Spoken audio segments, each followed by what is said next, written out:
비트코인이 결국 무너지고 있습니다. 저는 7월 내내 비트코인이 선물 레버리지로만 상승하는 가짜 상승을 하고 있다고 설명을 드렸는데요. 그래서 고점을 찌르고 빠지는 지저분한 움직임이 계속 나왔고 이렇게 상승하다가는 결국 폭락할 것이라는 설명도 드렸습니다. 지난 영상들을 못 보신 분들은 자세한 설명을 꼭 들어보시기 바랍니다. 이번 영상에서는 첫 번째로 비트코인이 다시 6만 달러 밑으로 폭락할 수 있는 이유 3가지인 연준의 금리 결정과 미국의 물가지표 발표, 그리고 미국 기업들의 실적 발표에 대해서 설명해 드리겠습니다. 30일 목요일부터 완전 지뢰밭인데요. 비트코인은 나스닥의 레버리지 코인이기 때문에 연준이 금리 인상을 예고하고 미국의 물가지표가 높게 나오고 미국 기업들의 실적 발표 이후 나스닥이 하락하면 7월 내내 힘들게 상승한 것을 전부 다 뱉어내고 6만 달러 밑으로 폭락할 수 있겠습니다. 두 번째로 비트코인 투자자들의 희망 회로인 클래리티 법안이 오히려 비트코인 폭락의 활용 점정이 될 수 있다는 것을 설명해 드리겠습니다.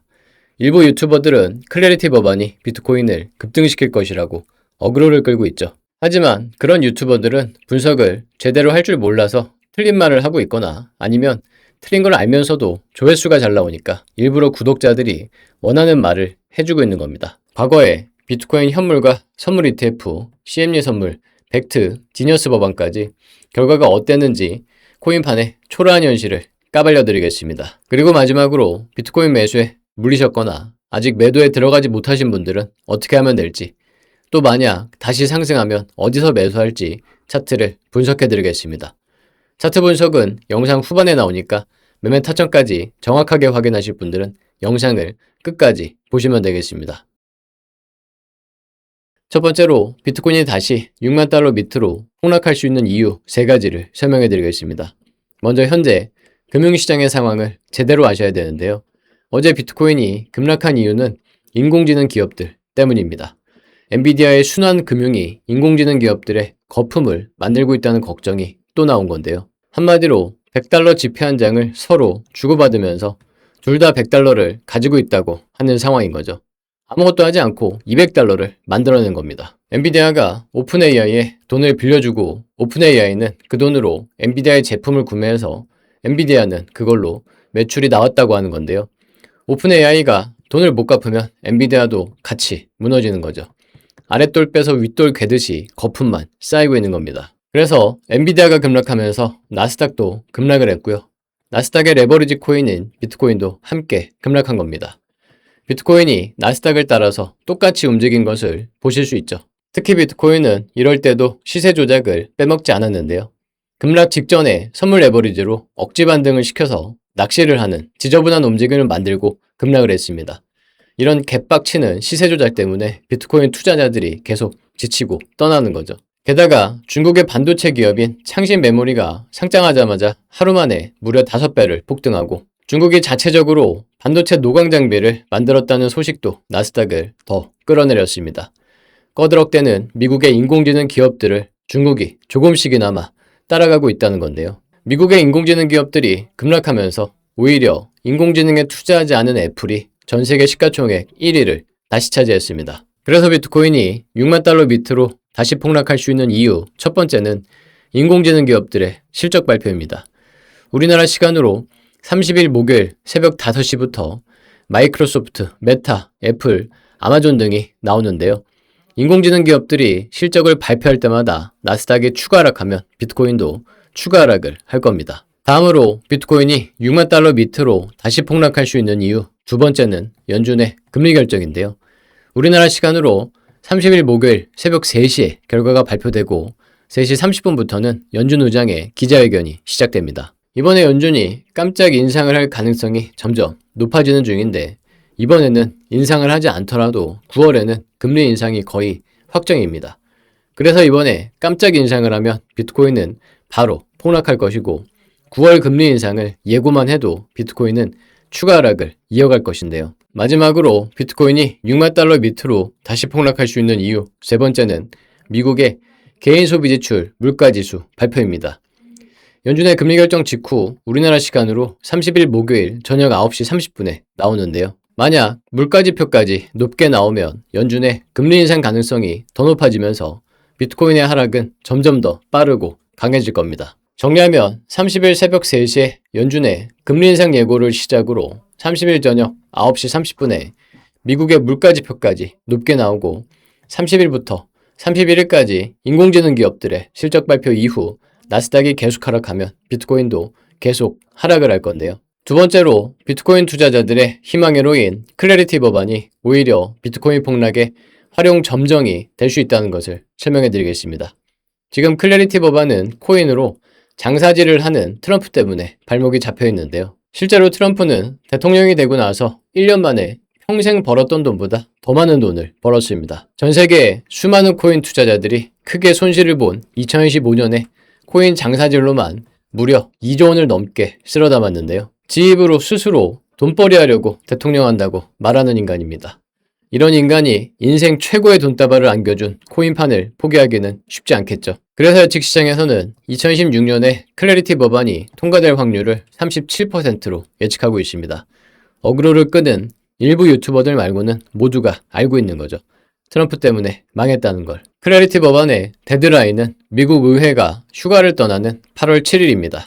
그 전에 통과가 안 되면은 9월 이후에는 바로 11월 중간선거 시즌에 들어가기 때문에 올해 통과는 물 건너가는데요. 그래서 예측 시장에서는 클래리티 법안이 통과되는 것을 빨라도 2027년 7월에서 늦으면 2027년 12월로 예측하고 있습니다. 어그로 유튜버들의 선동과 진짜 현실은 천지 차이죠. 그럼 언제가 됐든 클래리티 법안만 통과되면 비트코인이 급등할까요? 아닙니다. 오히려 클래리티 법안이 비트코인 폭락의 활용 점정이 될 수 있는데요. 왜 그런지 코인판의 초라한 현실을 까발려 드리겠습니다. 지난 10년 동안 비트코인은 제도권 금융시장에 이슈가 있을 때마다 급등할 것이라고 선동질을 해왔는데요. CMU 선물이 출시되면 급등한다. 벡트가 출시되면 급등한다.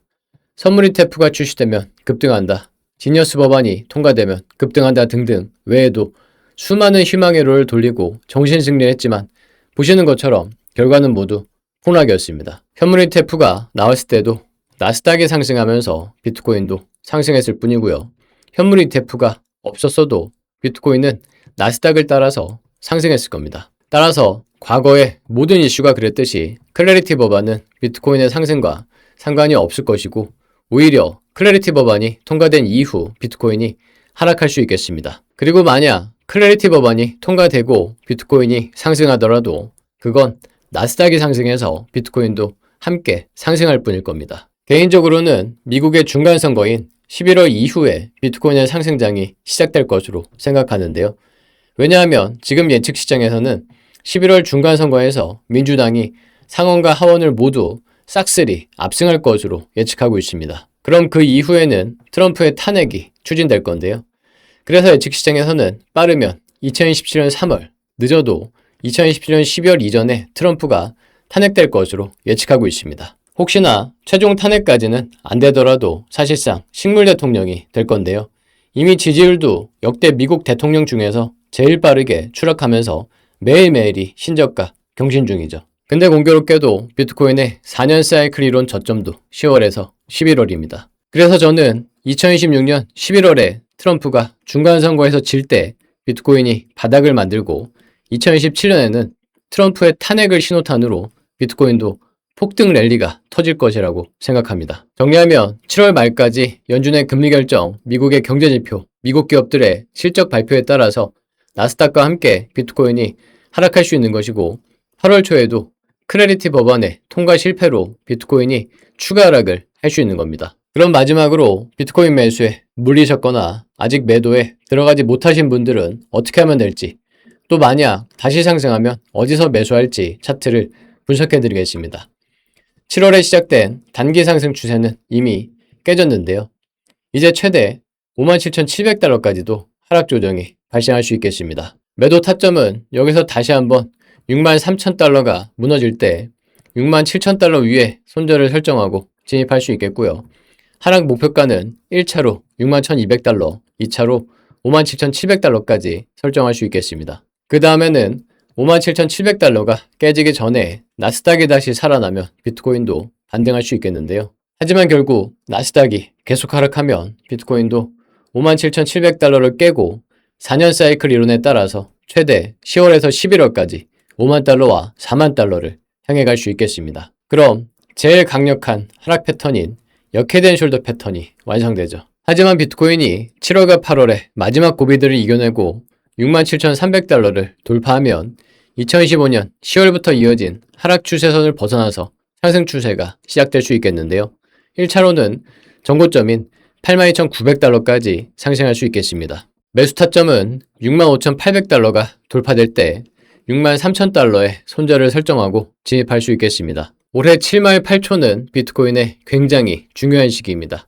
비트코인 닥터와 함께 비트코인의 폭락을 이겨내서 살아남으시고 그 이후에 다가올 상승장도 준비하시기 바랍니다.